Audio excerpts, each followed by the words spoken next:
ठीक है। So last class में तुम लोगों को मैंने मोल कॉन्सेप्ट समझाया था। आई होप समझ में आ गया होगा कि मोल कैसे निकालते हैं। और मैंने ये दो ये क्वेश्चंस दिए थे, इनका आंसर बताओ क्या निकाला।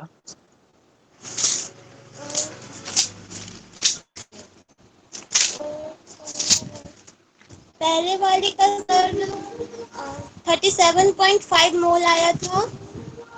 पहले वाले का इसका आंसर आया 37.5। ओके। मोल एंड ऑटम्स में 225.825 into 10 to the power 23 atoms. 37.5 आया था मोल, और एटम्स में कितना आया? 225.82 into 10 to the power 23 atoms. 3 atom. Okay. Sodium का कितना है? सेकेंड का 4.21 मोल। 21। Okay. And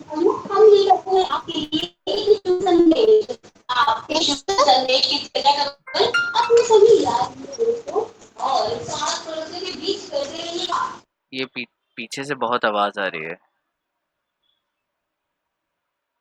hello. Yes sir. हाँ, कितने एटम्स आए इसके? 25.35 into 10 to the power 23। ठीक है। ओके, अब म्यूट कर लो अपनी वो वॉल्यूम, ठीक है? जब मैं पूछूं तब बताना। ठीक है। ओके सो सर ये सही है। ये मैंने अभी चेक नहीं किया है, तो ये तो मैं बाद में ही चेक करूंगा, लेकिन बताता हूँ मैं फिर तुम्हें चेक करके। ठीक है। ठीक है। एक सेकंड, हाँ बोलिए। वो सब वहां से पूछिए, यहाँ पे नहीं। हाँ, तो हम लोग क्या कर रहे थे, मोल कॉन्सेप्ट किया था। तो मोल्स हमें पता है, फॉर्मूला क्या है, number of sorry given mass divided by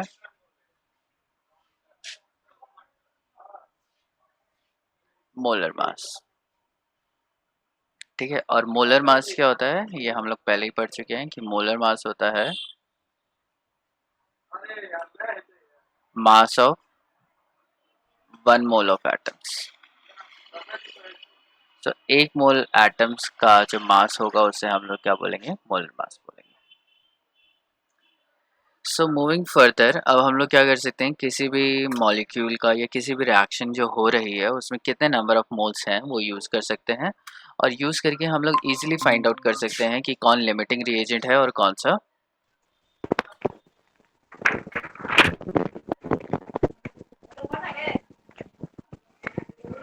screen दिख रही है तुम लोगों को?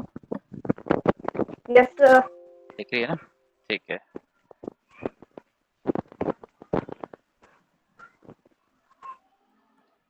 ओके। सो मोलर मास हमारे हम sorry number of moles use करना इसलिए ज़रूरी है क्योंकि हमें पता होना चाहिए कि एक बैलेंस रिएक्शन कितनी है, कितने नंबर ऑफ रिएक्टेंट निकलेगा और कितना नंबर ऑफ प्रोडक्ट निकलेगा। तो इस चैप्टर से हमें बहुत सारे इंपॉर्टेंट क्वेश्चंस निकालने हैं। एक है लिमिटिंग रिएजेंट, हमें फाइंड आउट करना है।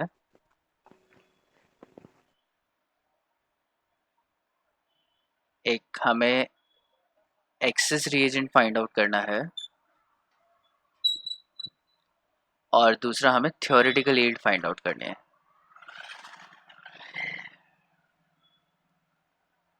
थ्योरेटिकल यील्ड अगर पता चल जाती है तो हम लोग निकाल सकते हैं परसेंटेज यील्ड, यहाँ से निकाल सकते हैं। और एक अलग टाइप का क्वेश्चन होता है empirical formula.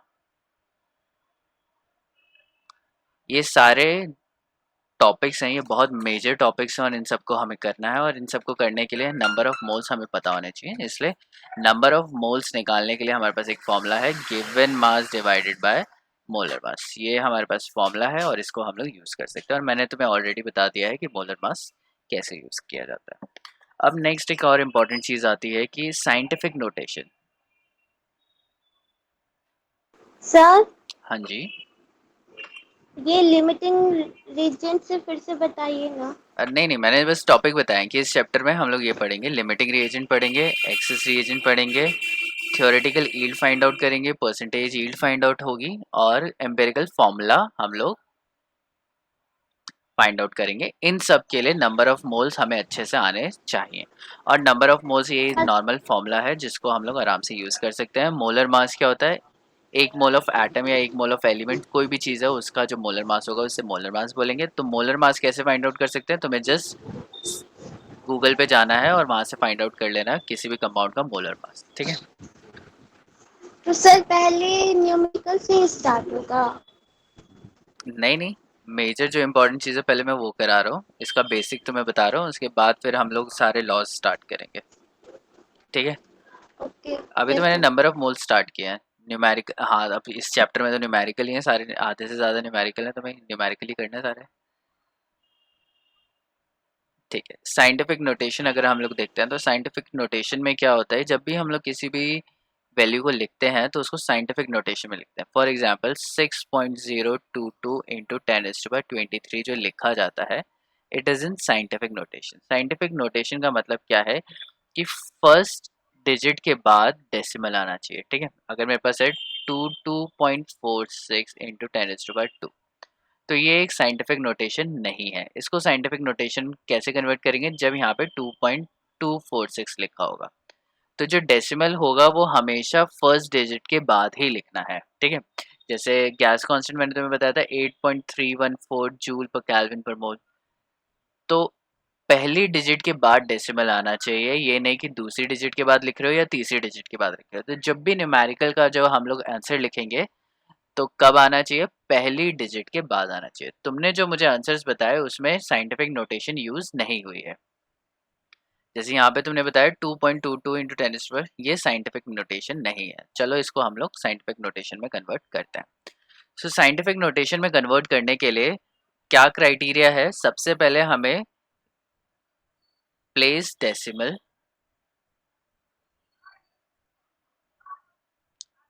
After first digit, तो पहली डिजिट के बाद ही हमें डेसिमल लगाना है, ये तुम्हें याद रखना है, ठीक है। And then at the and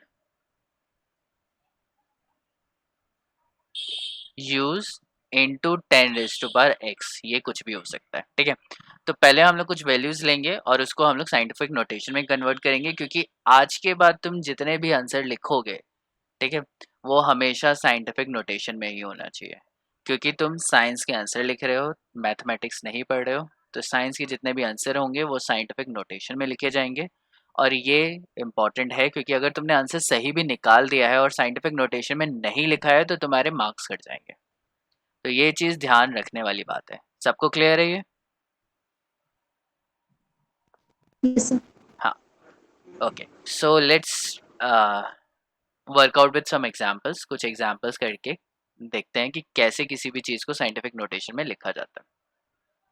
for example मेरे पास एक वैल्यू है 76.3 इंटू 10⁻3, तो ये साइंटिफिक नोटेशन है या नहीं है, पहले तो मुझे ये बताओ। नो सर, नहीं है। सर। हाँ, तो ये साइंटिफिक नोटेशन नहीं है। इतना हमें क्लियर हो गया, हमें प्रॉब्लम समझ में आ गई कि प्रॉब्लम क्या है। कि इसमें प्रॉब्लम ये है कि इस डेसिमल अपनी सही जगह पे नहीं है, ठीक है। अब मुझे क्या करना है, डेसिमल को अपने सही जगह पे प्लेस करना है। तो सही जगह पे प्लेस करने के लिए मैं क्या करूँगा, मल्टीप्लाई या डिवाइड कर सकता हूँ, ठीक है।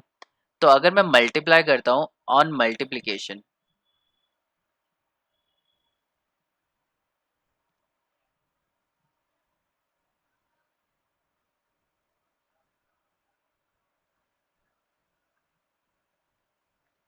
अगर मैं मल्टीप्लाई करूँगा तो डेसिमल क्या हो जाएगा, राइट साइड पे मूव कर जाएगा, ठीक है। और अगर मैं डिवाइड करूँगा,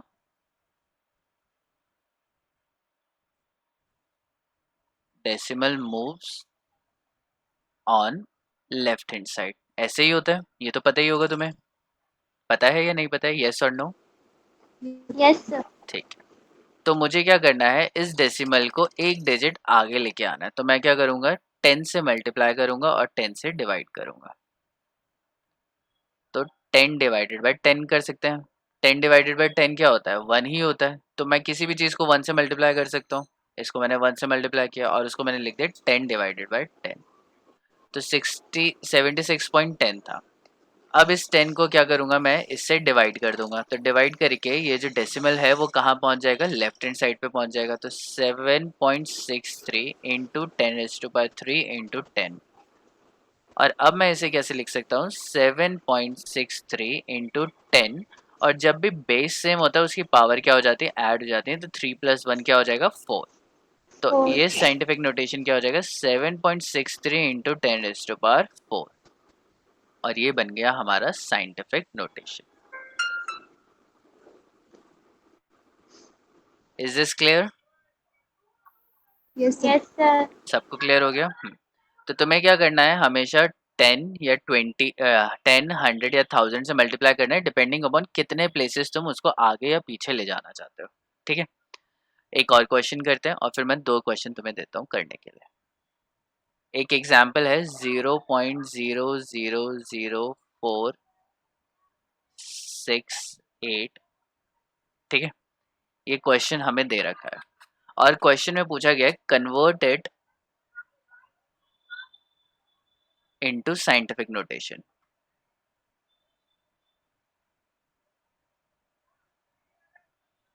इसको साइंटिफिक नोटेशन में कन्वर्ट कर दो। ठीक है, तो हम लोग देखेंगे कि हमें कितनी डिजिट के बाद लेके जाना है। तो 1 2 3 4, तो 4 प्लेसेस पे हमें डेसिमल को यहाँ पे मूव करना है। तो ये हो जाएगा 4.68 इंटू 10⁻⁻⁴। अगर मेरे से बोलोगे तो मैं तो एक जल्दी से ये ऐसे लिख दूंगा, लेकिन हम लोग प्रोसीजर वर्कआउट करते हैं कि कैसे करना है। 1 2 3 4, 4 डेसिमल्स, 4 डिजिट्स के आगे मुझे लेके जाना है। तो मैं क्या करूंगा,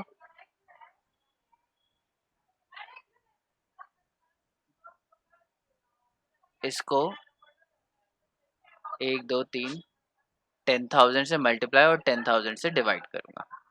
अब इसको यहाँ पे मल्टीप्लाई कर दिया तो ये मल्टीप्लाई होकर डेसिमल क्या होगा, 4 डिजिट आगे आ जाएगा। तो 4.68 इंटू 1/1 2 3 4 ये बच जाएगा। और इसको हम लोग कैसे लिख सकते हैं, 4.68 इंटू 10⁻⁻⁴। इसको तुम 10,000 को 10⁻⁴ लिख सकते हो, और ये जब ऊपर जाएगा तो ये -4 चल जाएगा। ठीक है, तो ये कितना आ जाएगा वैल्यू, 4.68 इंटू 10⁻⁻⁴। सबको समझ में आया ये? किसी को कोई डाउट है तो बताओ, मैं फिर से बताता हूँ। No sir. हो जाएगा ये? ठीक है, तो चलो एक क्वेश्चन मैं तुम्हें देता हूँ उसको करने के लिए। मल्टीप्लाई डिवाइड में जितने डिजिट्स तुम्हें आगे पीछे बढ़ाना है उतने से ही मल्टीप्लाई करोगे, उतने से ही डिवाइड करोगे और उसको ऑटोमेटिकली लिख लोगे। आई होप कि मैथमेटिकल का जो बेसिक कॉन्सेप्ट है वो थोड़ा क्लियर होगा तुम लोगों को। ठीक है, so let's move to the next question, जो कि अब तुम लोग मुझे बताओगे।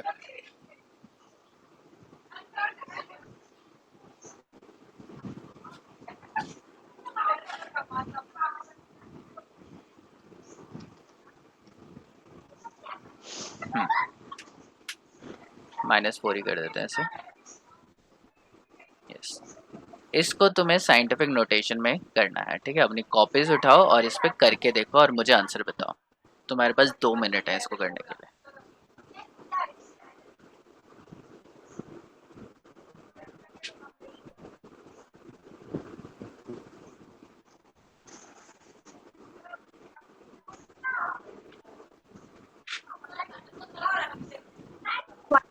543200। हाँ, कितना आंसर है, 7.54।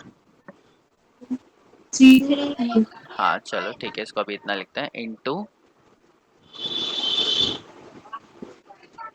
10⁻⁻ कितना आया। आवाज कट रही है, फिर से बोलो।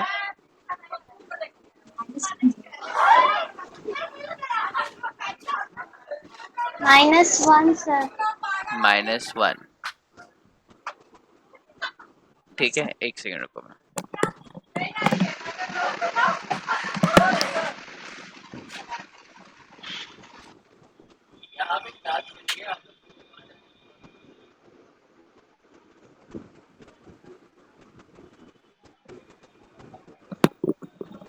Hello hello. Yes sir. हाँ हाँ, ये सही है। 7.543200 इंटू 10⁻⁻1 सही आंसर है ये, या किसी और का कुछ और भी आ रहा है?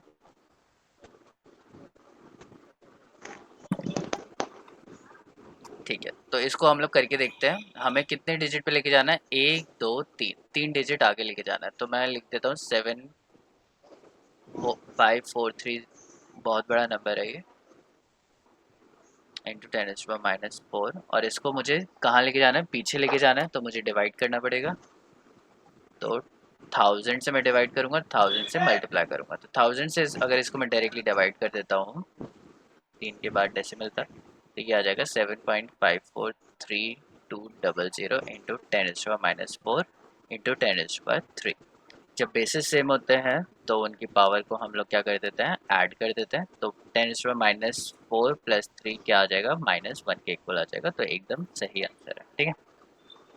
तो इसमें तो कोई प्रॉब्लम है ही नहीं। तो मुझे लगता है कि तुम लोग आराम से कर लोगे, यहाँ पे कोई प्रॉब्लम नहीं होगा। मैं थोड़ा बेसिक थोड़ा धीरे इसलिए जा रहा हूँ क्योंकि पता नहीं है मुझे कि तुम लोगों को कितना मैथमेटिक्स आता है और कितना तुम कर पाओगे, ठीक है। नेक्स्ट है राउंड ऑफ। जब भी आंसर को लिखना है उसको राउंड ऑफ करना है। तो राउंड ऑफ कैसे करेंगे? जैसे यहाँ पे अगर तुम आंसर लिखो, पीछे अगर तुम देखो कि आंसर क्या है, बहुत ज़्यादा बड़ा है, ठीक है। तो कितने डिजिट पे तुम्हें राउंड ऑफ करना है ये तुम्हें क्वेश्चन में दिया गया होगा। अगर मैं बोलूँ इसे 2 सिग्निफिकेंट फिगर में राउंड ऑफ करना है, तो तुम उसे 2 सिग्निफिकेंट फिगर में राउंड ऑफ करो। उसके लिए हमें पता होना चाहिए कि सिग्निफिकेंट फिगर्स क्या होती है। साइंटिफिक नोटेशन हमें समझ में आ गया, और सिग्निफिकेंट डिजिट्स के बाद कैसे तुम उसे राउंड ऑफ करके वहां तक लेके आओगे। तो पहले हम लोग पढ़ लेते हैं सिग्निफिकेंट फिगर्स।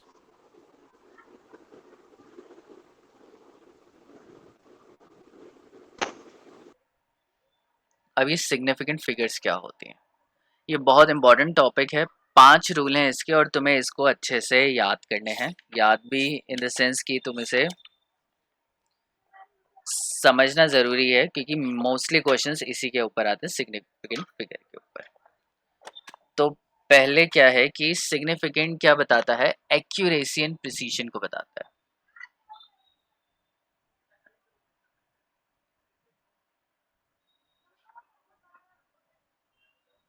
ठीक है, तो पहले हम लोग डील करते हैं एक्यूरेसी के साथ।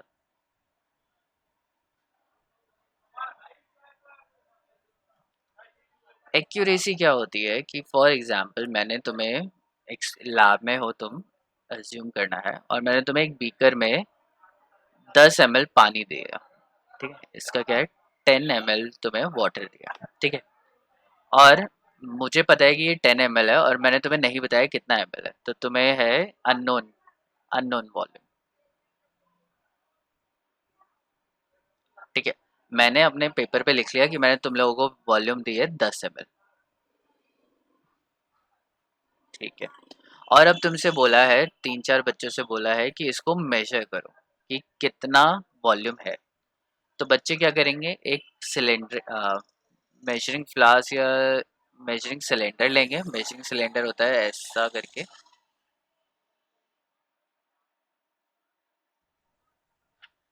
इस तरीके से मेजरिंग सिलेंडर होता है, इसमें मेजरमेंट्स होती हैं, ठीक है। तो बीकर में जो पानी है वो इसमें डालेंगे और उसको मेजर करेंगे कितने ml है, ठीक है। तो पहला स्टूडेंट ने बताया कि वॉल्यूम है 9.8 ml। स्टूडेंट ए ने बताया कि ये है।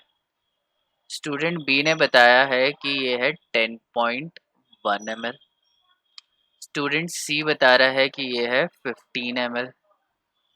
और स्टूडेंट डी बता रहा है कि ये है 10.0 ml, ठीक है।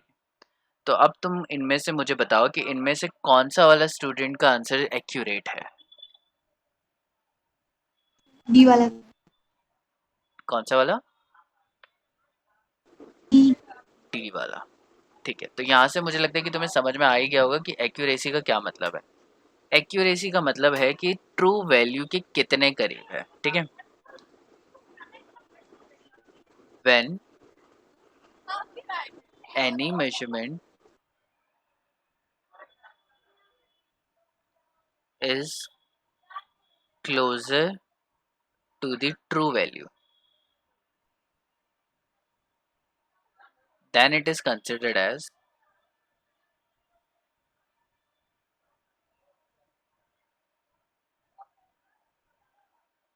accurate value.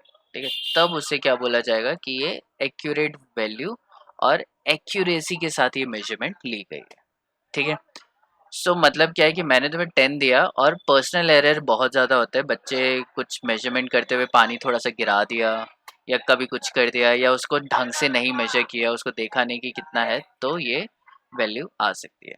ठीक है, तो 9.8 ठीक है, काफ़ी आसपास है। पॉइंट कितना एरर है, 0.2 का एरर है। 10.1 इसमें एरर कितना है, 0.1 का एरर है। इसमें तो बहुत ज़्यादा 5 ml का एरर आ गया, और इसमें क्या है, ये एग्जैक्ट वैल्यू है। तो जितनी जिसकी मेजरमेंट एग्जैक्ट वैल्यू या ट्रू वैल्यू, इसको लिख देते हैं ट्रू वैल्यू, जिसकी मेजरमेंट ट्रू वैल्यू की जितनी पास होगी उसको बोला जाएगा वो उतना ही ज़्यादा एक्यूरेट है। ठीक है, तो हाँ, मैं बोल सकता हूँ hence D is most accurate, सबसे ज़्यादा एक्यूरेट वैल्यू यही लेके आया। ठीक है, उसके बाद नाइन ए और बी का भी थोड़ा बहुत ठीक है, इतना एरर चल जाता है, लेकिन सी का जो वैल्यू है वो एकदम एक्यूरेट नहीं है, और उसको हम बोलेंगे इनएक्यूरेट, या इनएक्यूरेसी उसकी मेजरमेंट में है। ठीक है, उसने बिल्कुल ध्यान नहीं दिया है और पता नहीं उसने मेजर किया भी है या नहीं, ये हम लोग नहीं बोल सकते क्योंकि उसका आंसर सही नहीं आ रहा है। ठीक है, ओके, लेट्स मूव अहेड। अब यहाँ पे दूसरा ऑप्शन आता है, अब एक्सपेरिमेंट 2 करते हैं।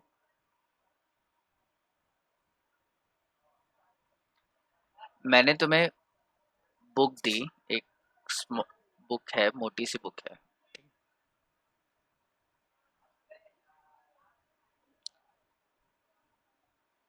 और मैंने तुम्हें बोला है कि इसकी विड्थ नापो, मेजर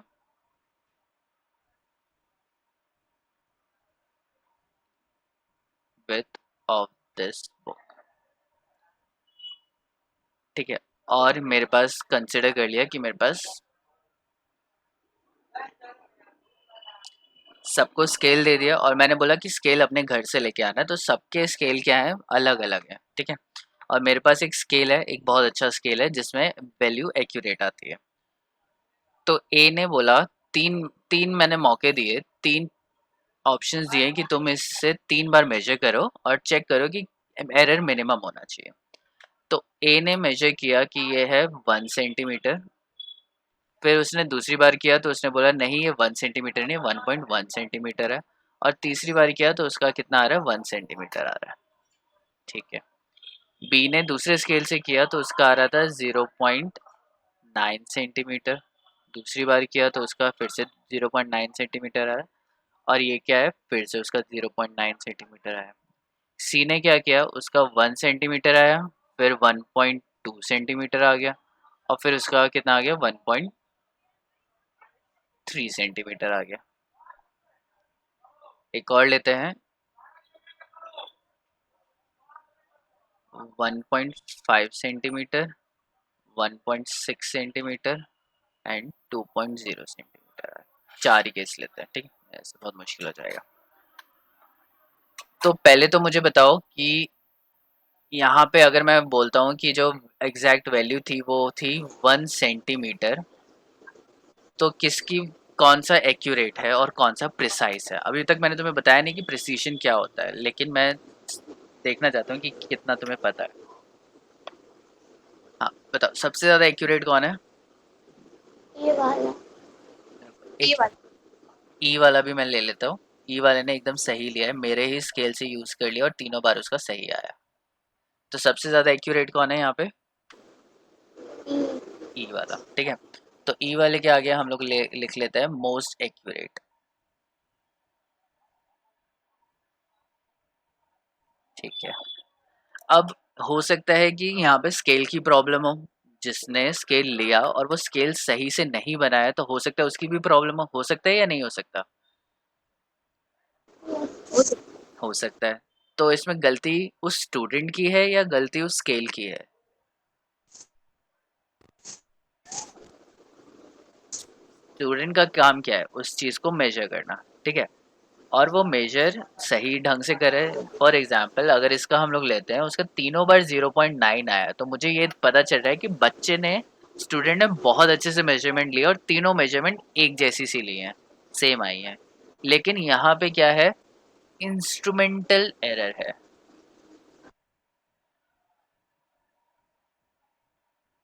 मतलब उसका स्केल ही खराब था, स्केल ही प्रॉपरली नहीं था, मतलब अच्छे से मेजरमेंट नहीं हो पा रही थी उस स्केल से, क्योंकि स्केल में क्या था, मेजरमेंट्स गलत दे रखी थी। ठीक है, तो अब यहाँ पे एक नया टर्म आता है जिसको हम लोग बोलते हैं प्रिसीशन। प्रिसीशन बताता है how close your measurements are.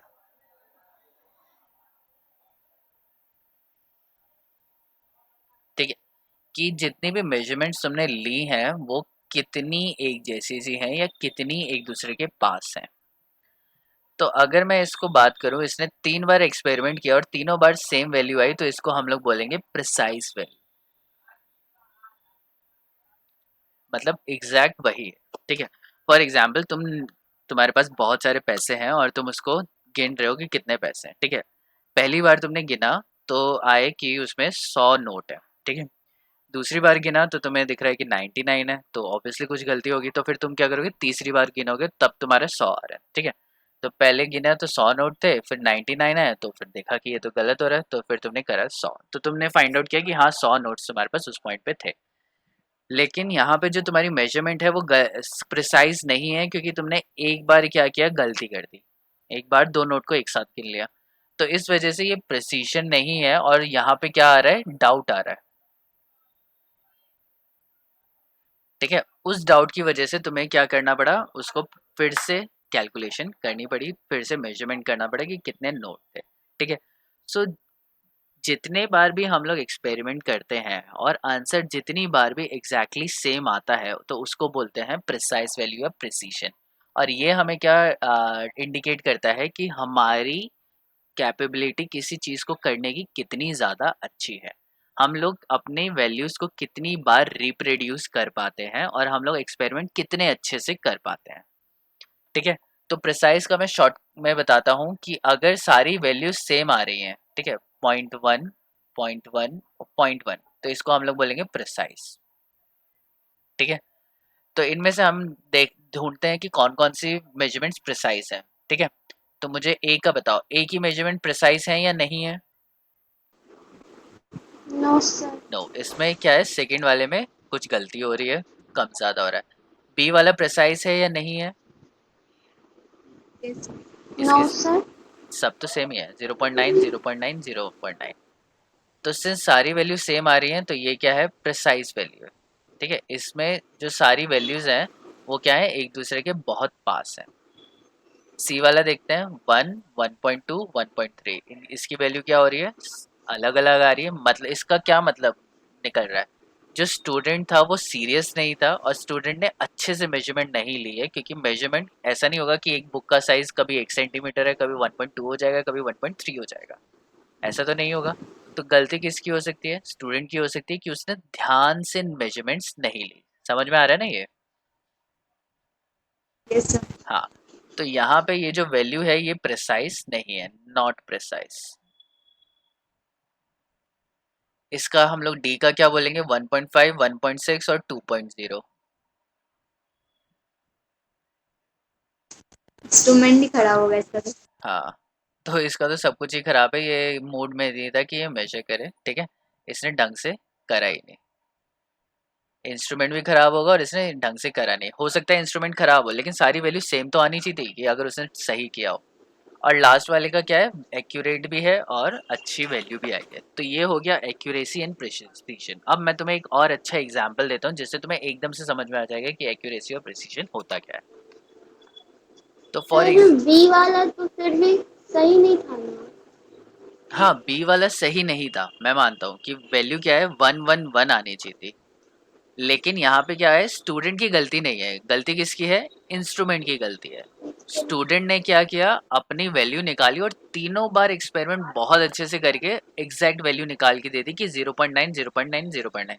Student 100% sure है कि इसका आंसर 0.9 होगा, लेकिन असली वैल्यू क्या थी, 1 सेंटीमीटर थी। तो प्रॉब्लम किस में आई, प्रॉब्लम आई है इंस्ट्रूमेंट के अंदर, कि उसके पास गलती से इंस्ट्रूमेंट ही गलत था।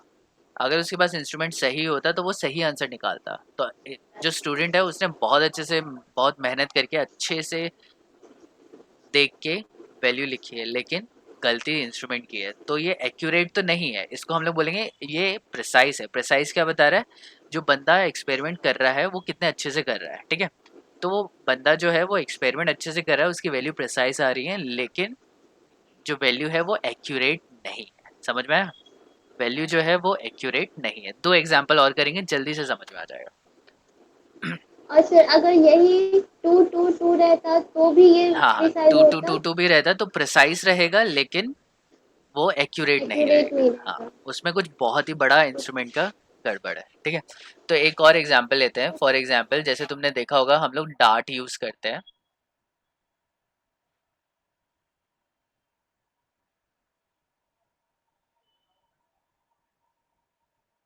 ठीक है। तो मैं इसको थोड़ा सा, जैसे बीच में रेड कलर का होता है, ठीक है, और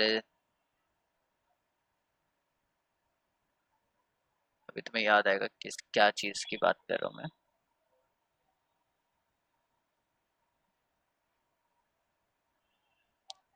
डार्ट होता है एक कील होती है यहाँ पे सामने, ठीक है, और उसके पीछे ऐसे, ठीक है। इसको हाथ में पकड़ के इस बोर्ड के ऊपर मारते हैं और फिर वो यहाँ पे चिपक जाता है, ठीक है। निशाना जो हम लोग मोस्टली समटाइम्स लगाते हैं, ठीक है। समझ में आया ये डार्ट क्या होता है। Yes sir. हाँ, ठीक है। तो अब मेरे पास 3 स्टूडेंट्स हैं जो डार्ट खेल रहे हैं, ठीक है। तो ये स्टूडेंट ए हो गया, ये स्टूडेंट बी हो गया, और ये स्टूडेंट सी हो गया। तो ए ने जब डार्ट खेला तो उसका एक लगा यहाँ पे, एक लगा बीच में, और एक लगा यहाँ पे, एक यहाँ पे, एक यहाँ पे, और एक यहाँ पे। 1 2 3 4 5 6, 6 टाइम्स उसने करा, और उसकी हर बार क्या आ रही है, वैल्यू अलग आ रही है। बी ने किया तो बी का लगा यहाँ पे, ठीक है, और सी का क्या लगा, एकदम बीच में। 6 के 6 उसमें बीच में लग गए, ठीक है। अब मुझे बताओ एक्यूरेसी प्रिसीशन कौन सा है, कौन सा एक्यूरेट है, कौन सा प्रिसाइज है, और कौन सा एक्यूरेट और प्रिसाइज दोनों है। तो पहला लेते हैं हम ये लोग वाला ए। एक रुको रुको रुको, पहले ए के बारे में बात करते हैं, ठीक है। ए वाला जो है तुम्हें क्या लग रहा है, ये एक्यूरेट है, बताओ क्या लग रहा है। नो ए सर। एक्यूरेट है, एक्यूरेट नहीं है। क्यों नहीं है, क्योंकि इस एक्यूरेट तब होता है जब रेड वाले पे उसने सारी वैल्यू डाली होती, ठीक है। प्रिसाइज यस है सर। ये, नो सर। नहीं ये प्रिसाइज भी नहीं है, क्योंकि इसकी डार्ट कहाँ जा रहा है, एक बार इधर जा रहा है, एक बार इधर जा रहा है, एक बार इधर जा रहा है, हर डायरेक्शन में जा रहा है, ठीक है। दूसरे वाले की बात करते हैं, बी की।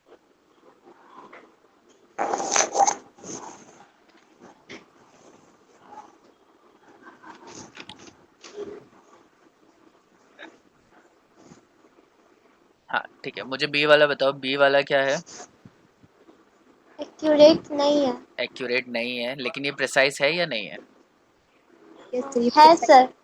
प्रिसाइज है, क्योंकि इसने क्या किया कि सारी के सारे जो डार्ट्स थे वो एक ही जगह पे, मतलब इसका निशाना बहुत अच्छा है, ये बोल सकते हैं। लेकिन क्या हो सकता है, शायद हो सकता है इसकी आंख खराब हो, ठीक है, कि वो उसको प्रॉपरली दिख नहीं रहा है कि उसको कहाँ मारना है, ठीक है। और तीसरा वाला क्या है, ये एक्यूरेट है, यस सर, एक्यूरेट भी और एक्यूरेट प्रिसाइज। और प्रिसाइज भी है, ठीक है। तो मुझे लगता है कि तुम्हें अच्छे से समझ में आ गया कि एक्यूरेसी और प्रिसीशन क्या होता है, आ गया समझ में। तो अगर इंस्ट्रूमेंट, अगर जो वैल्यू है एक्सपेरिमेंट की वैल्यूज हैं सारी एक जगह पे आती हैं, एक जैसी सी आ रही हैं सारी, और उनके बीच में एरर बहुत कम है, तो उसको हम लोग बोलेंगे कि ये प्रिसाइज है।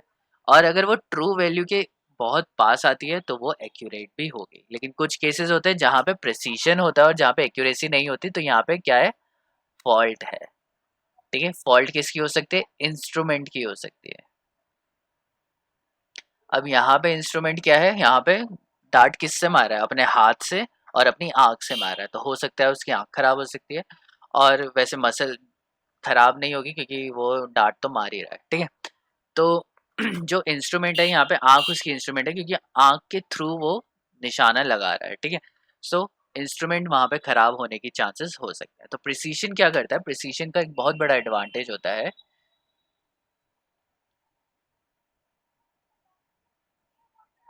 इंडिकेट्स इंस्ट्रूमेंटल एरर, एरर और मशीन एरर।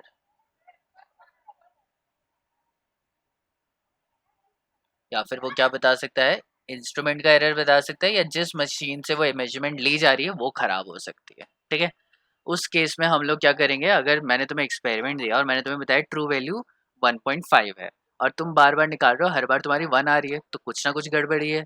गड़बड़ी किसकी होगी? इंस्ट्रूमेंट की गड़बड़ी होगी। तो तुम क्या करोगे? इंस्ट्रूमेंट चेंज करोगे। तुम क्या करोगे? इंस्ट्रूमेंट गलत हो सकता है, तुम क्या करोगे? दूसरा इंस्ट्रूमेंट ले लोगे या दूसरा स्केल ले लोगे, उसे मेजर करके। और मेजर करने पे अगर तुम्हारी वैल्यू एकदम सही आ रही है तो मतलब क्या है? इंस्ट्रूमेंट का गलत था।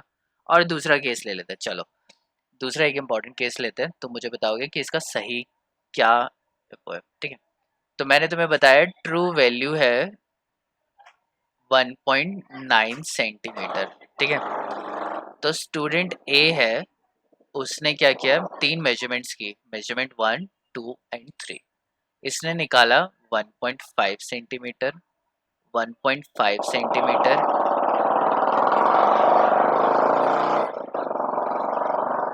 हाँ ठीक है।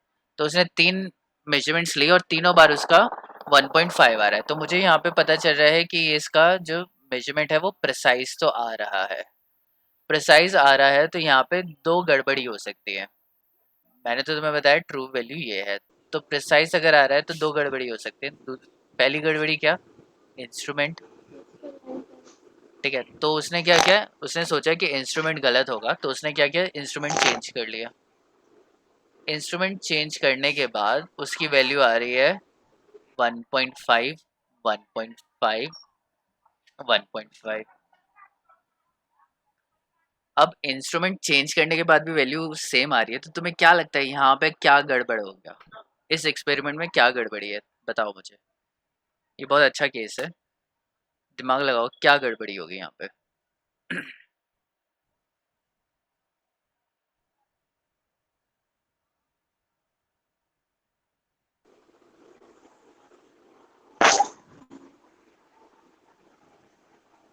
बताओ। कोई नहीं, कुछ भी आंसर जो समझ में आ रहा है उसको बताना है तुम्हें।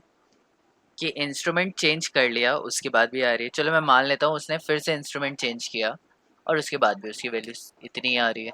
तीसरा इंस्ट्रूमेंट चेंज कर लिया, स्टूडेंट एक ही है ये, ठीक है। उसने 3 बार इंस्ट्रूमेंट चेंज किया है। इंस्ट्रूमेंट 1 ये हो गया, इंस्ट्रूमेंट 2 ये हो गया, इंस्ट्रूमेंट 3 ये हो गया। तो 3 बार मेजर कर रही है वो स्टूडेंट, और 3 बार अलग अलग इंस्ट्रूमेंट से मेजर कर रही है। तो मतलब क्या है इसका? और हर बार सेम वैल्यू आ रही है, तो मतलब वैल्यू बहुत प्रिसाइज आ रही है, ठीक है। बस प्रॉब्लम हो रहा है एक्यूरेसी में, तो क्या गड़बड़ हो सकती है मुझे जल्दी बताओ। मैकेनिकल, क्या? थोड़ा आवाज़ कट गई, फिर से बोलो। मैकेनिकल। मैकेनिकल, हाँ ठीक है। मैकेनिक नहीं, मैकेनिकल गड़बड़ नहीं हो सकता क्योंकि अगर वो अगर वो कर रही है तो हो सकता है उसका पर्सनल एरर हो, लेकिन यहाँ पे एरर मुझे दिख नहीं रहा है। हर बार एग्जैक्टली सेम आ रही है। उसने 9 बार एक्सपेरिमेंट कर लिया और 9 के 9 बार आंसर सेम आ रहा है। मतलब वो बहुत अच्छे से एक्सपेरिमेंट कर रही है, क्योंकि इतना सही नहीं आता है, ठीक है। मतलब मैं आंसर बताता हूँ। आंसर ये है कि जो मैंने तुम्हें एक्यूरेट वैल्यू बताई है वही गलत है, और शायद हो सकता है मैंने ही तुम्हें गलत आंसर दे दिया। समझ में आया? ठीक है। इसको दूसरे एग्जाम्पल से करो। फॉर एग्जाम्पल मैंने तुम्हें एक क्वेश्चन दिया, ठीक है। तो तुम सारे स्टूडेंट्स ने उसको आंसर किया और तुम सबका आंसर सेम आ रहा है। और मैंने तुम्हें बताया कि नहीं, तुम्हारा आंसर मेरे हिसाब से आंसर आ रहा है 2.0, और तुम सबका आंसर सबने किया 1.6, 1.6, 1.6 सबका आ रहा है।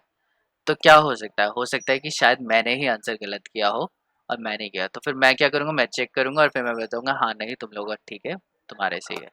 और हो सकता है अगर तुम लोगों का गलत आता तो हो सकती थी प्रोबेबिलिटी कि शायद किसी ने गलत किया है या वो है। बट अगर मेजॉरिटी सारे बच्चों का आंसर सेम आ रहा है तो मतलब क्या होगा, वही आंसर सही होगा, या फिर सब एक कॉमन मिस्टेक करें। समझ में आ गया ये? ठीक है। तो जो यस तुम्हें यस। एक्यूरेट वैल्यू दे रखी है ज़रूरी नहीं है कि वो एकदम एक्यूरेट हो। अगर वो किसी ह्यूमन बीइंग ने ले रखी है तो गलत हो सकता है। ठीक है। Now let's move to the significant figures.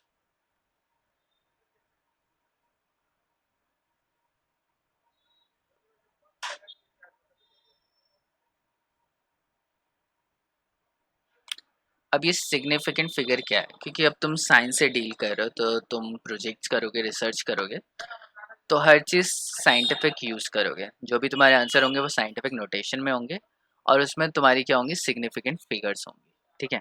अब ये सिग्निफिकेंट फिगर्स क्या हैं और ये कैसे तुम्हें समझ में कैसे आएगी, ये मैं तुम्हें देख। ठीक है। प्रिसीशन और एक्यूरेसी हमें समझ में आ गया। ठीक है। अब तुम एक एग्जांपल लो। जैसे तुमने मेजर किया 1.0001 सेंटीमीटर, कोई चीज़ मेजर करी। ठीक है। स्टूडेंट ए ने मेजर किया इतना, स्टूडेंट बी ने उसे मेजर किया 1.00 सेंटीमीटर, और स्टूडेंट सी ने उसे मेजर किया 1.0 सेंटीमीटर। ठीक है। तो इनमें से सबसे ज़्यादा सर्टेनिटी किस में है? सर्टेनिटी का मतलब क्या है?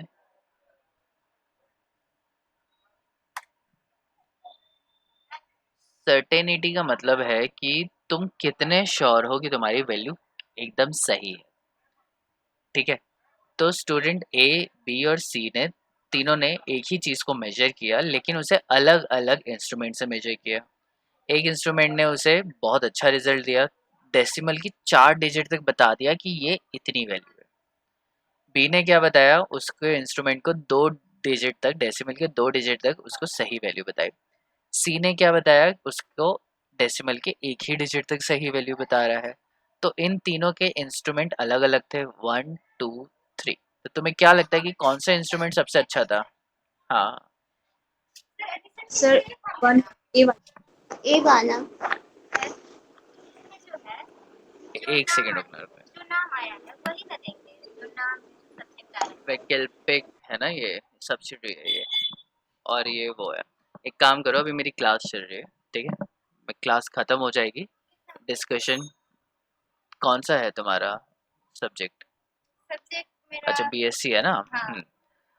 अभी 1 बजे तक मेरी क्लास खत्म होगी, उसके बाद मैं तुम्हें बता दूंगा। ठीक है। अभी वेट करो, फॉर्म उसके बाद ही मैं लूँगा। ठीक है। हाँ। जाओ। ये मुझे नहीं पता, ये जो जिससे फीस लेगा ना वो बताएगा। हाँ हाँ, यहाँ पे सिर्फ फॉर्म सबमिट होगा। हाँ। मैं कहाँ क्या बता रहा था कि हाँ, इंस्ट्रूमेंट सबसे अच्छा कौन सा है? तुम लोगों ने बताया, आंसर ए दिया ए वाला, वाला। क्यों ए वाला सबसे अच्छा इंस्ट्रूमेंट क्यों है? क्योंकि वो एक्यूरेट बता रहा है सर, हाँ, तुम क्या जितना हो पूरा कि है। हाँ, डेसिमल के लास्ट डिजिट तक श्योर हो, 4 डिजिट तक श्योर हो कि आंसर तो यही होगा। 3 डिजिट पे जीरो है ये। जो बी वाला है वो श्योरिटी है, सर्टेनिटी है डेसिमल की 2 डिजिट तक। अब उसे यहाँ नहीं पता कि यहाँ पे 1 है या 2 है या 3 है, उसको नहीं पता कि थर्ड और फोर्थ डिजिट पे क्या वैल्यूज हैं। समझ में आ रहा है? ठीक है। और यस थर्ड सर। वाले को तो बिल्कुल भी नहीं पता कि आगे जो 4 डिजिट पे क्या है वैल्यू। वो हो सकता है 1 2 3 लिख दे, 4 5 6 लिख दे, उसको नहीं पता। तो वो कहाँ तक सर्टेन है? सर्टेन मतलब हम लोग एकदम सर्टेनिटी के साथ, हिंदी में क्या बोलते हैं सर्टेन को? चलो सर्टेन, तुम लोग डिक्शनरी में देख लेना क्या होता है। एग्जैक्ट वर्ड सर्टेनिटी मतलब मैं एकदम श्योर हूँ, श्योरिटी है मुझे कि मेरा आंसर इतने तक है। तो मतलब यहाँ पे क्या है कि 4 डिजिट तक मैं श्योर हूँ कि आंसर इतना ही होगा। मुझे फिफ्थ डिजिट पे कुछ नहीं पता। हाँ जी सर, क्लास ले रहा हूँ सर, क्लास। हाँ हाँ।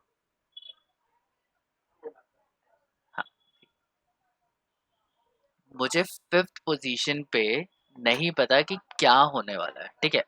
मेरा जो इंस्ट्रूमेंट था वो अच्छा था, उसने डेसिमल की 4 डिजिट तक मुझे बता दिया, लेकिन 5वें डिजिट पे मुझे श्योरिटी नहीं है, तो इसको मैं बोलूँगा अनसर्टेनिटी। यहाँ पे मैं क्या हूँ?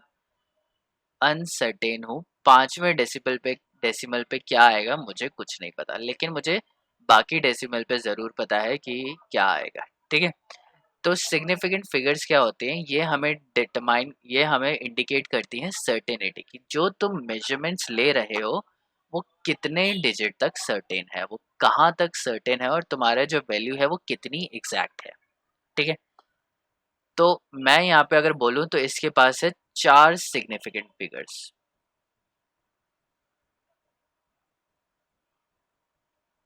समझ में आ रहा है? इसके पास कितनी सिग्निफिकेंट फिगर्स हैं? 4 सिग्निफिकेंट फिगर्स हैं। ये डेसिमल के 4 डिजिट तक हमें आंसर, नहीं वैसे 5 हो गए, इधर पहला भी है ये, डेसिमल के 4 डिजिट और पहला आगे जो है, तो 5 सिग्निफिकेंट फिगर्स इस इंस्ट्रूमेंट हमें अच्छे से क्लियर कर सकता है। ठीक है, ये इंस्ट्रूमेंट हमें कितना कर सकता है, 3 सिग्निफिकेंट फिगर्स दे सकता है, और ये इंस्ट्रूमेंट क्या कर सकता है, 2 सिग्निफिकेंट फिगर दे सकता है। चलो इसको मैं दूसरे मेथड से समझाता हूँ। फॉर एग्जाम्पल, तुम्हें चाहिए 1 kg 200 ग्राम चीनी चाहिए। ठीक है, शुगर तुम मार्केट में गए और तुम्हें 1 kg 200 ग्राम्स शुगर फाइंड लेनी है। तो उसमें क्या हुआ कि तुम्हारे पास शॉपकीपर के पास क्या है, शॉपकीपर के पास वेइंग मशीन नहीं है, तो उसने क्या किया, 1 किलो का जो वेट होता है वो यूज़ किया और उसके हिसाब से 1 किलो तुम्हें श्योरिटी से दे दिया। अब उसे 200 ग्राम देना है तो उसने ऐसे ही थोड़ा सा डाल दिया, तो लेकिन 1 kg आगे कितना ग्राम मिला तुम्हें, तुम्हें खुद भी नहीं पता। ठीक है, तो तुम श्योरिटी से बोल सकते हो कि तुमने 1 किलो 200 ग्राम चीनी ली? नहीं बोल सकते। दूसरे शॉपकीपर के पास गए, उसके पास 1 kg 100 ग्राम का वेट था, या मैं कंसिडर कर दूं 1 kg और 500 ग्राम का उसके पास वेट था। तो उसने क्या किया, 1 kg तो मेजर कर लिया, ठीक है, और उसके बाद 500 ग्राम मेजर करके उसमें से थोड़ा सा कम या ज़्यादा कर दिया। लेकिन अभी भी तुम्हें यहाँ पे नहीं पता, लेकिन एक के पास क्या था, डिजिटल था, और उसने तुम्हें 1 kg 200 ग्राम एग्जैक्ट तोल के दे दिया। ठीक है, तो श्योरिटी कहाँ पे है, श्योरिटी यहाँ पे है कि तुमने जितना मांगा तुम्हें एग्जैक्टली उतना ही मिला है। समझ में आया ये? क्लियर हो गया, यस और no? Yes yes sir. Sir. Yes. ठीक है, तो जो सिग्निफिकेंट फिगर्स होती हैं वो हमें बताती हैं कि तुम्हारा जो मेजरमेंट है वो डेसिमल की कितने डिजिट तक सही है, और डेसिमल यहाँ पे क्या है, 1 kg 200 ग्राम्स कितना हो गया, 1200 ग्राम हो गया, या केजी में करोगे तो 1.200 ग्राम। तो जिसके पास जो डिजिटल वेइंग मशीन थी उसने तो तुम्हें 3 डिजिट तक एग्जैक्ट दे दिया। ठीक है, उसने तुम्हारे साथ कोई धोखाधड़ी नहीं करी। ठीक है, अब जो दो शॉपकीपर से तुम्हें नहीं पता कि उसने 1 किलो तो तुम्हें दे दिया है, लेकिन आगे तुम नहीं बता सकते कि कितना है, हो सकता है थोड़ा सा कम हो सकता है थोड़ा सा ज़्यादा हो। तो सिग्निफिकेंट साइंस में बहुत ज़्यादा इंपॉर्टेंट होती है, डे टू डे लाइफ में इतनी इंपॉर्टेंट नहीं होती। तो साइंस में जैसे तुम लेने गए कि 1 मीटर कपड़ा दे दो, तो किसी ने ऐसे काट के दे दिया, तो तुम्हें नहीं पता कि वो 1 मीटर है या 1.1 मीटर है या 0.9 मीटर है। तो तुम्हारी उसमें सिग्निफिकेंट फिगर 1 बची, क्योंकि तुम्हें इनिशियल पता है कि वो 1 मीटर के आसपास है, लेकिन डेसिमल के नेक्स्ट प्लेस पे क्या है तो वो सिग्निफिकेंट नहीं है हमारे लिए। ठीक है, तो सिग्निफिकेंट फिगर बताता है कि हमारी मेजरमेंट में सर्टेनिटी कितनी है, कि कितना मेजरमेंट एग्जैक्ट है या नहीं है। अब सिग्निफिकेंट फिगर्स निकालने के लिए तुम्हें चाहिए रूल्स। तो सबसे पहला रूल मैं करता हूँ, तुम एक शॉप पे जाते हो 2 अंडे लेने, ठीक है, और वो तुम्हें 2 एग्स दे देता है। अब मुझे बताओ इसमें कितनी सिग्निफिकेंट फिगर्स हैं? दो। तो नहीं नहीं, फिगर तो एक ही हुई ना ये। तुम 2 अंडे लेने गए और उसने तुम्हें 2 अंडे दे दिए, ठीक है, तो यूनिट प्लेस है ये, डिजिट को हम लोग लिखते हैं ना, यूनिट प्लेस, 10 प्लेस, 100 प्लेस, ऐसे करके लिखते हैं। तो यूनिट प्लेस पे तुम्हारा 2 आ रहा है, तो मैं मान सकता हूँ एक सिग्निफिकेंट फिगर तो यहाँ पे है। हाँ, लेकिन इसमें एक सिग्निफिकेंट फिगर नहीं है, इसमें बहुत सारी सिग्निफिकेंट फिगर्स हैं। थोड़ा दिमाग लगाओ। तुम क्या लेने गए हो, 2 अंडे लेने गए हो, ठीक है, तो शॉपकीपर तुम्हें 2.5 अंडा दे सकता है?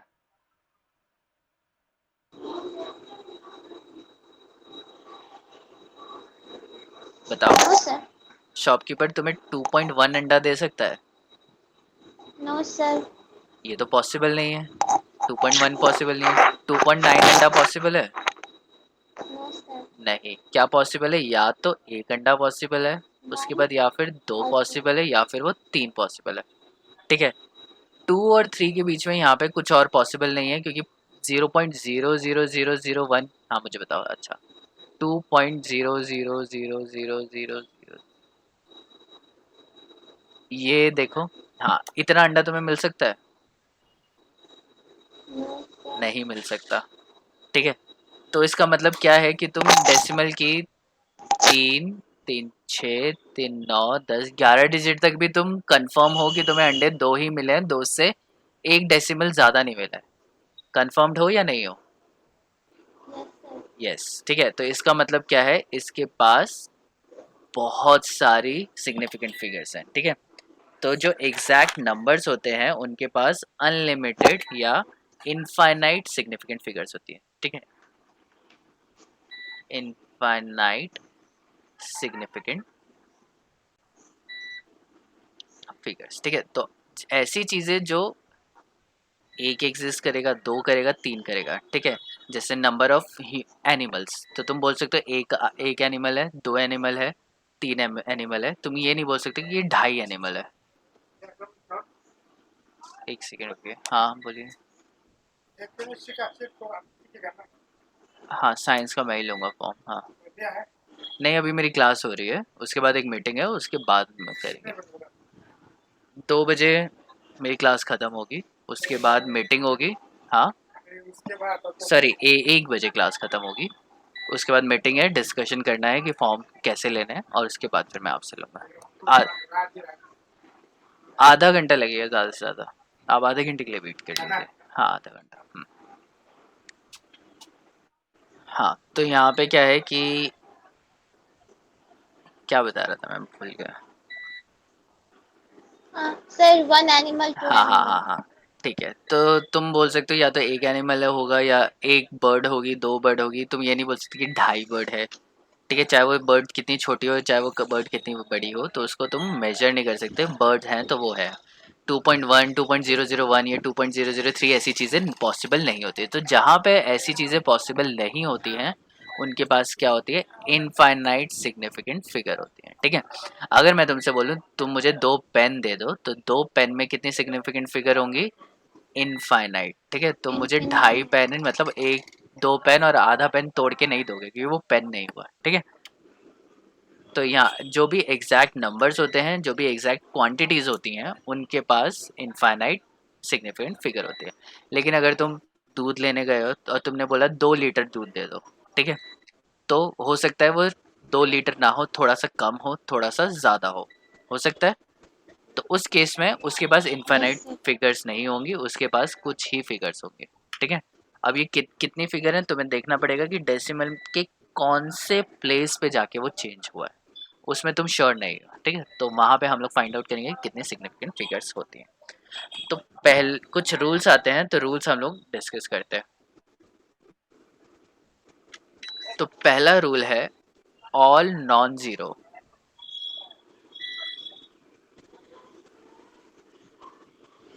Numbers are significant. सारे नॉन जीरो जो नंबर होते हैं वो सिग्निफिकेंट फिगर्स होते हैं। ठीक है। तो फॉर एग्जांपल मैंने तुमसे बोला 258 ml वाटर है, तो इसके पास कितनी सिग्निफिकेंट फिगर्स हैं? तीन सिग्निफिकेंट फिगर्स हैं। ठीक है। तो जितने भी नॉन जीरो का मतलब क्या है, जो नंबर होगा वो जीरो नहीं होना चाहिए। तो जितने भी जीरो नंबर हैं, मतलब नॉन जीरो नंबर हैं, वो हमेशा ही क्या होंगे, सिग्निफिकेंट फिगर होंगे। ठीक है। अगर मैं इसको कर लूँ 0.258 लीटर है, तो इसमें भी कितने सिग्निफिकेंट फिगर्स है, तीन है। तो इसको भी मैं लिखूंगा तीन। तो जीरो है उसको हमें गिनना ही नहीं है, समझ में? तो अगर जीरो नहीं आ रहा है तो उसको नहीं गिनना है। ठीक है। लेकिन उसके कुछ केसेस हैं। जीरो को दो केसेस है, जीरो जब आएगा तब उसको कब गिना जाएगा और कब नहीं गिना जाएगा, ये हम लोग डिस्कस कर लेते हैं। ठीक। अब आता है जीरो, और जीरो के केस में तीन केसेस हो सकते हैं। पहले, zero preceding non zero number. तो अगर कोई ज़ीरो एक नॉन ज़ीरो नंबर से पहले लगा हो तो इट इज़ इनसिग्निफिकेंट।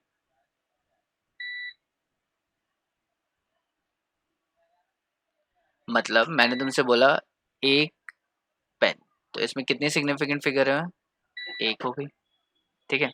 और मैं बोला 01 पेन है, तो कितनी सिग्निफिकेंट फिगर होंगी बताओ? एक ही होगी सर। एक ही होगी, ठीक है। और अगर मैं बोलता हूँ 001 पेन है, तो पेन तो एक ही है।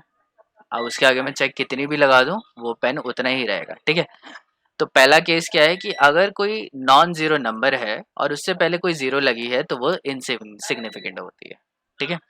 सो जीरो प्रिसीडिंग, डबल ही आएगा, preceding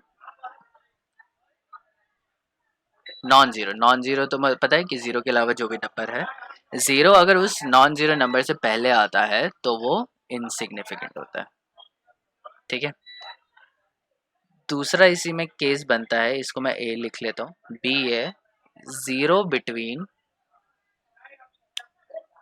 to non zero number, ठीक है। जीरो अगर दो नॉन जीरो नंबर के बीच में होंगे तो वो सिग्निफिकेंट होगा,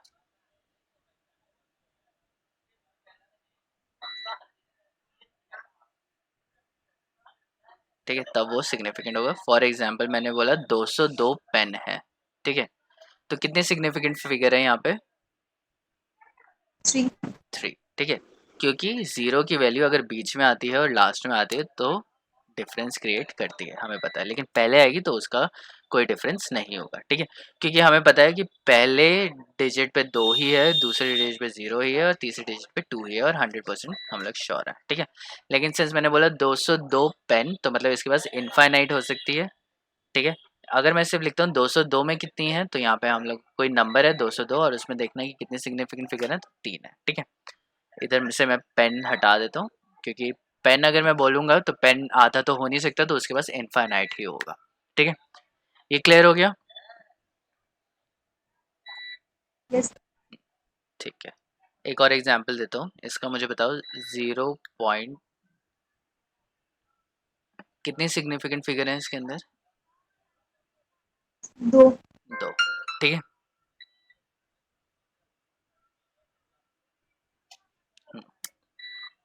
अब नेक्स्ट है C case, 0 after non zero number is significant, ठीक है। एक नॉन जीरो नंबर के पीछे अगर जीरो लगा हुआ है और अगर वो डेसिमल के बाद भी लगा हुआ है तो भी वो सिग्निफिकेंट होगा, ठीक है। And even if it is after decimal,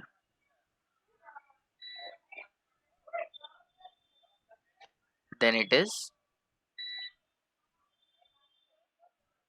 significant, ठीक है। तो भी वो क्या होगा? सिग्निफिकेंट होगा। फॉर एग्जाम्पल मेरे पास है 202.00, ठीक है। तो इसमें कितनी सिग्निफिकेंट फिगर है? 5, ठीक है। कितनी 3। है? 5 है, 5 5।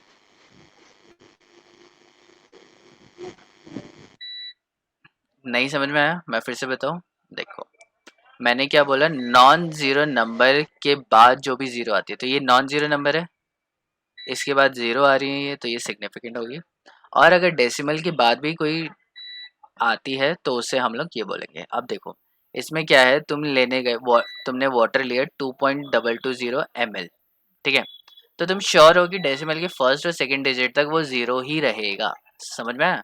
तुम वहाँ पे श्योर हो। ये ऐसा नहीं है कि वो 202.01 है, ऐसा नहीं है कि 202.34 है, ये ऐसा है ही नहीं। तुम श्योर हो कि डेसिमल के नेक्स्ट दो डिजिट पे भी 00 ml है, समझ में आ रहा है ये? तो डेसिमल के बाद जो भी जीरोस होती हैं वो सिग्निफिकेंट होती हैं, लेकिन वो किसी भी नॉन जीरो नंबर के बाद होनी चाहिए, उससे पहले नहीं। ये दिख रहा है यहाँ पे डेसिमल के बाद में तो है, लेकिन वो उससे पहले है, नॉन जीरो नंबर से पहले है, तो वो सिग्निफिकेंट नहीं है, ठीक है। फिर से मैं लिखता हूँ zero after non zero number. तो कोई भी जीरो जो नॉन जीरो नंबर के बाद होगी, ठीक है, वो होगी significant irrespective of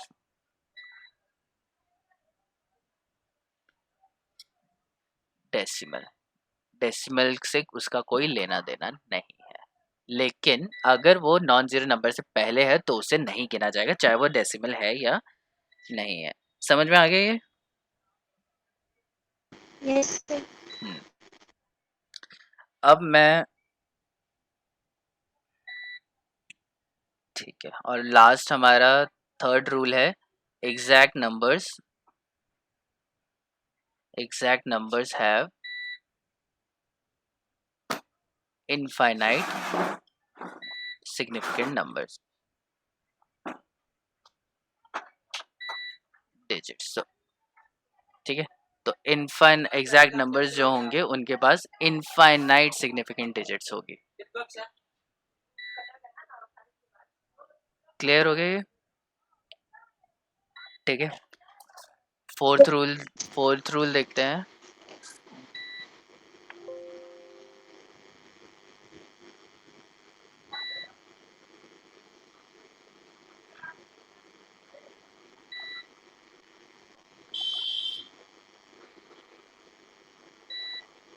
scientific notation में,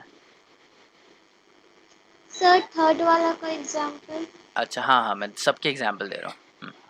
साइंटिफिक नोटेशन जैसे 6.022 इंटू 10⁻23 है। अगर मुझे मैं अगर तुमसे पूछना चाहूँ कि इसमें कितने सिग्निफिकेंट फिगर्स हैं, तो कितना आप बताओगे?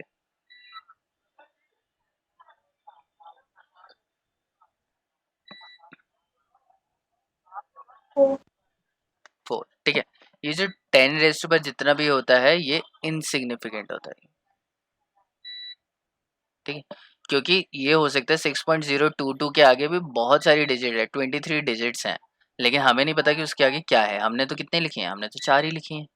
हो सकता है यहाँ पे 3 4 5 6 और इसको हम लोगों ने राउंड ऑफ करके इतना लिख दिया है। ठीक है, तो क्या होता है कि बड़ी बड़ी जो वैल्यूज होती हैं उनको हम लोग राउंड ऑफ करके 2 या 3 डिजिट में समराइज कर देते हैं और इंटू 10 पर इतना लगा देते हैं। ठीक है, जैसे फॉर एग्जाम्पल ये वैल्यू है 6.0223456,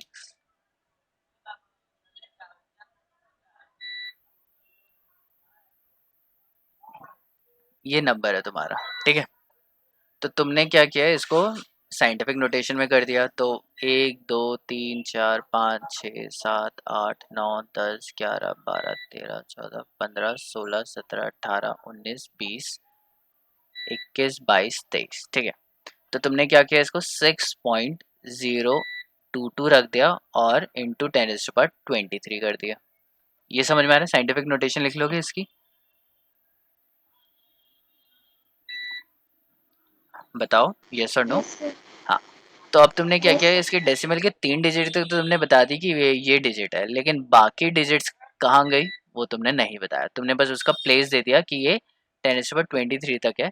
यहाँ पे मुझे नहीं पता कि 0 है, यहाँ पे मुझे नहीं पता 1 है, 2 है, 3 है, 4 है। मैं नहीं बता सकता कि इसके आगे वैल्यू क्या है। इसको देख के मैं लिख ही नहीं सकता आगे की 23 डिजिट्स। तो ये क्या हो गया, इनसिग्निफिकेंट हो गई, क्योंकि मुझे आगे 23 डिजिट की एग्जैक्ट वैल्यू नहीं पता है। तो साइंटिफिक नोटेशन क्या होती है, इनसिग्निफिकेंट इस तरीके से हो जाती है। ठीक है, तो तीसरे का जो तुम एग्जाम्पल पूछ रही थी, थर्ड वाले का, यस सर। अरे एग्जैक्ट नंबर वही है, 2 पेन कितना है, इनफाइनाइट। ठीक है, 3 मैन कितना हुआ, इनफाइनाइट सिग्निफिकेंट होगा, क्योंकि तुम्हें पता है कि डेसिमल के चाहे तुम कितनी ही दूर चले जाओ वहां पे भी वैल्यू 0 होगी। समझ में आया ये?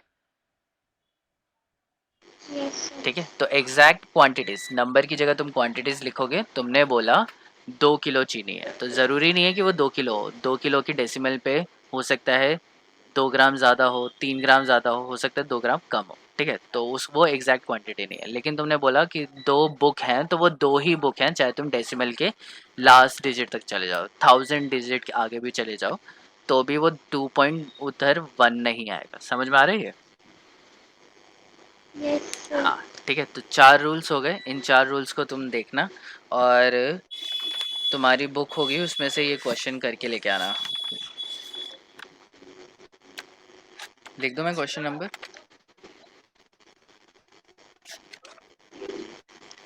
क्वेश्चन नंबर, हाँ, 1.18 एंड 1.19 है। एंड तुम्हारा बिहार बोर्ड की जो बुक है, 1.18 एंड क्वेश्चन 1.19। ठीक है, 1.18 में तुम्हें सिग्निफिकेंट फिगर में कन्वर्ट करना है और 1.19 में तुम्हें क्या करना है, फाइंड आउट करना है कितने सिग्निफिकेंट फिगर्स हैं। ठीक है, हो जाएगा। ये एक्सरसाइज का क्वेश्चन है, मेरी बुक बहुत पुरानी है तो इसमें नंबर अलग होगा, तुम अपनी बुक में देख लेना कि कौन से पेज नंबर पे है, बट मैंने बता दिया एक्सरसाइज का 1.18 और 1.19 है। ठीक है, तो ये दोनों यस करके लेके आना, फिर बाकी हम लोग कल देखते हैं, आगे मूव करेंगे। ठीक है, कोई डाउट हो तो सर कल। भी इसी टाइम में। हाँ, कल भी इसी टाइम पे। सर सिग्निफिकेंट फिगर में थोड़ा सा डाउट था। हाँ अच्छा, वैसे भी टाइम हो गया है, तो हाँ चलो जल्दी पूछो।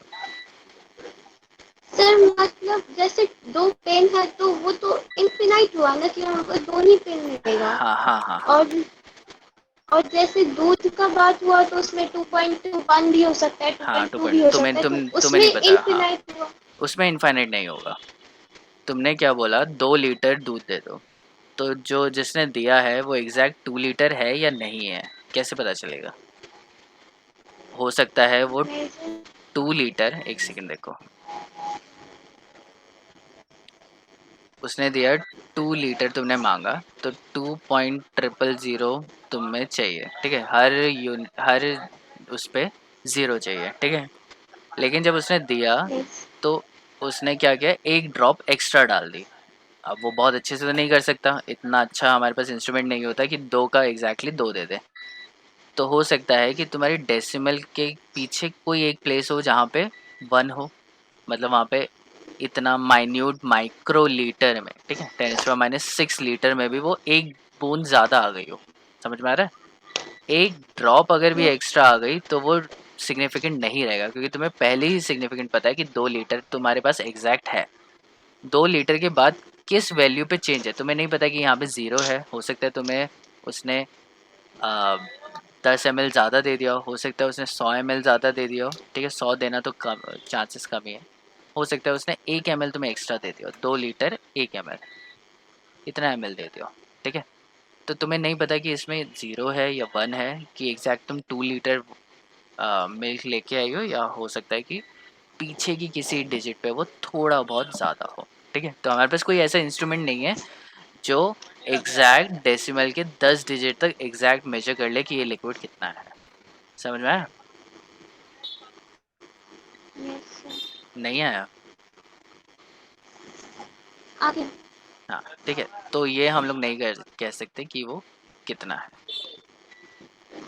ठीक है, एक ही सिग्निफिकेंट डिजिट पता है कि 2 लीटर है, आगे कितना है ये हमें नहीं पता। ठीक है, तो बाकी फिर हम लोग नेक्स्ट क्लास में करते हैं, इसको पढ़ो और इसको क्वेश्चंस को करो, कोई डाउट आएगा तो कल पूछना। Yes sir. ओके।